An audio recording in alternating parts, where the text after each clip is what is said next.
Priatelia, dnešný november je výnimočný. Zrušili nám deň pracovného pokoja.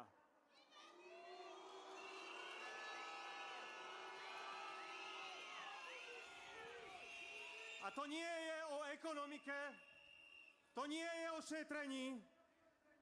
To nám Robert Fico chce povedať, že sviatok slobody je zbytočný.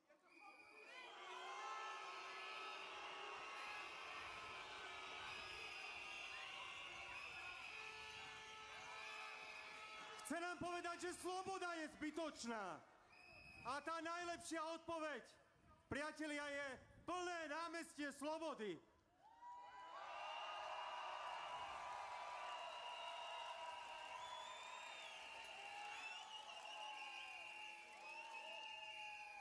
A ja chcem poďakovať každému jednému z vás. Neodradil vás ani dážď, ani zima, ani vietor. Ďakujem vám. Ani Fico.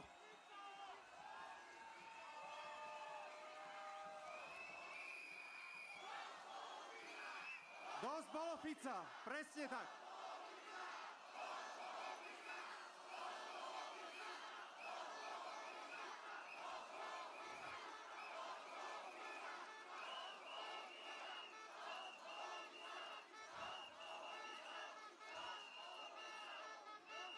Stojíme tu dnes mladí, starší, konzervatívci, liberáli, bratislavčania i mimo bratislavskí a odkazujeme z tohto námestia premiérovi niekam do Nitry, že si slobodu vážime a nenecháme si ju vziať, že sloboda nie je zbytočná a že prídeme vždy.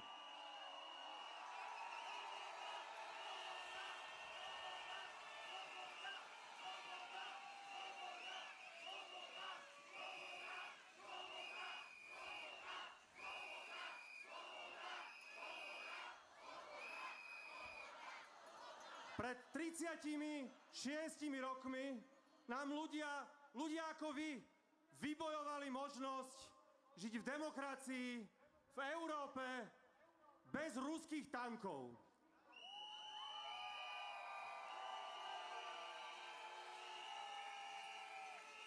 Oni šli na tie námestia v mraze a s rizikom, že na nich komunisti pustia psov a vodné delá, a že ich zbijú. A dnes si zaslúžia našu vďačnosť.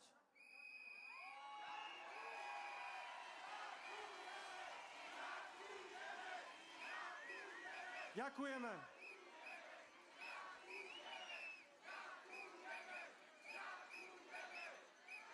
Mali odvahu a mali túžbu po slobode.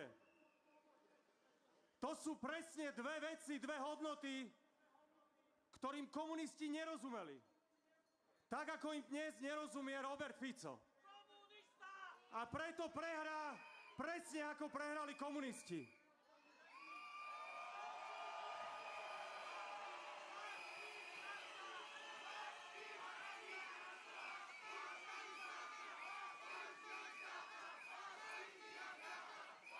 Lebo Robert Fico nerozumie odvahe a slobode mladých študentov z Popradu, ktorí sa odmietli podvoliť.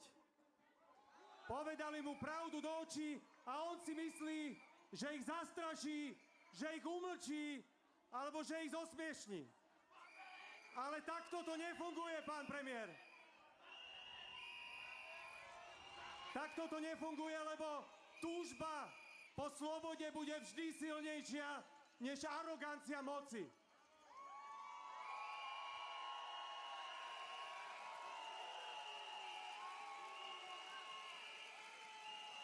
A jedno gesto vzdoru bude silnejšie než 10 nenávistných tlačoviek z úradu vlády.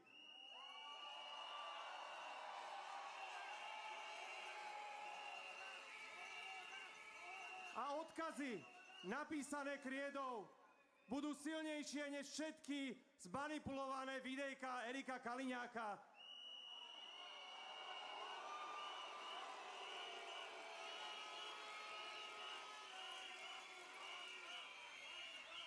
A všetci títo odvážni mladí ľudia si dnes zaslúžia počuť potlesk a zaslúžia si poďakovanie.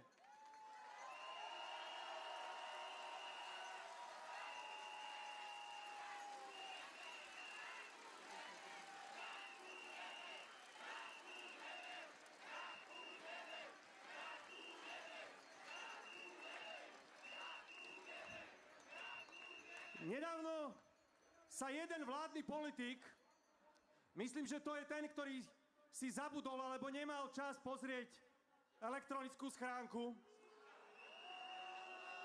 A on nedávno hovoril, že prečo by sme mali počúvať iba mladých ľudí? A prečo nie tých starších, ktorí toho toľko vybudovali a ktorí možno po novembri cítili stratu? Tak jasné. A ja sa chcem spýtať teda všetkých starších ľudí, seniorov tu na tomto námestí, ale aj po celom Slovensku. Ako sa vám žije v krajine, ktorá upadá? V krajine, ktorá zaostáva? Ako sa vám žije na Slovensku, ktoré sa klania imperiálnej mocnosti a masovému vrahovi z Moskvy? Ako sa vám tu žije?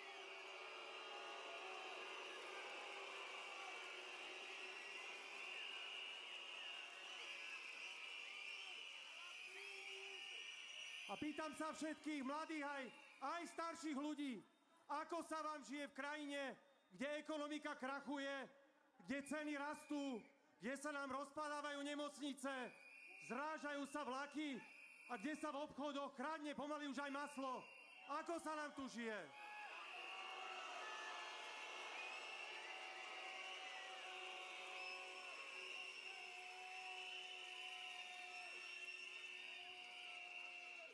A hlavne pýtam sa všetkých starších ľudí, ako sa vám žije v krajine, kde najmocnejší politik posiela vašich vnúkov a vaše deti bojovať na frontu.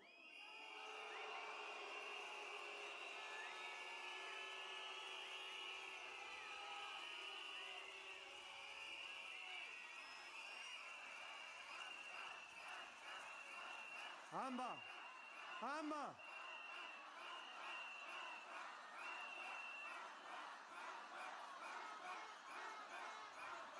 Priatelia, Slovensko volá po zmene a my sme pripravení. To hovorím ako líder PS, ako líder opozície, my sme pripravení.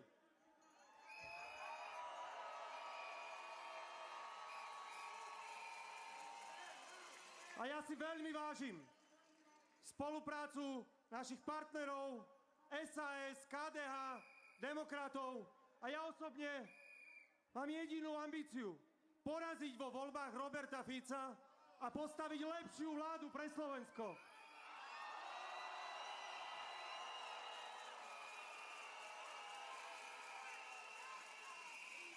A bude to vláda, ktorá si bude vážiť slobodu. A preto budem presadzovať, aby ako jednu z prvých vecí vrátila 17. november ako deň pracovného pokoja.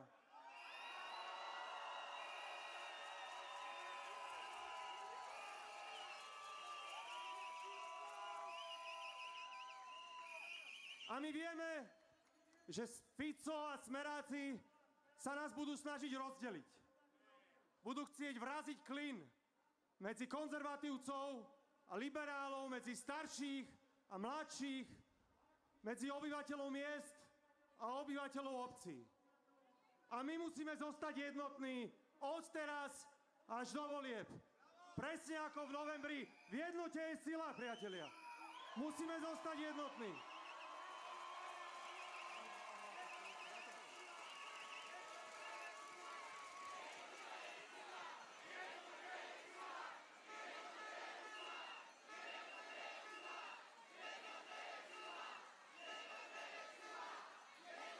A nie je to len, nemôže to byť len o politikoch a politických stranách.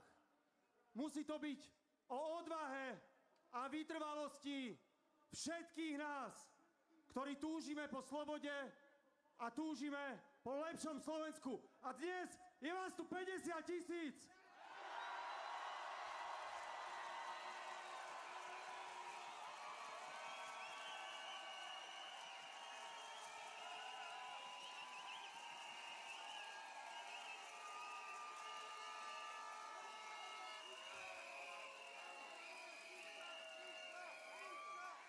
A ja som veľmi rád, že za pár sekúnd sa k vám pripojím dole pod pódium, aby som bol účastníkom občianskeho zhromaždenia, ktoré sa o chvíľu začína. A týmto vyhlasujem zhromaždenie politických strán za skončené. Ďakujeme pekne, spoločne to dokážeme.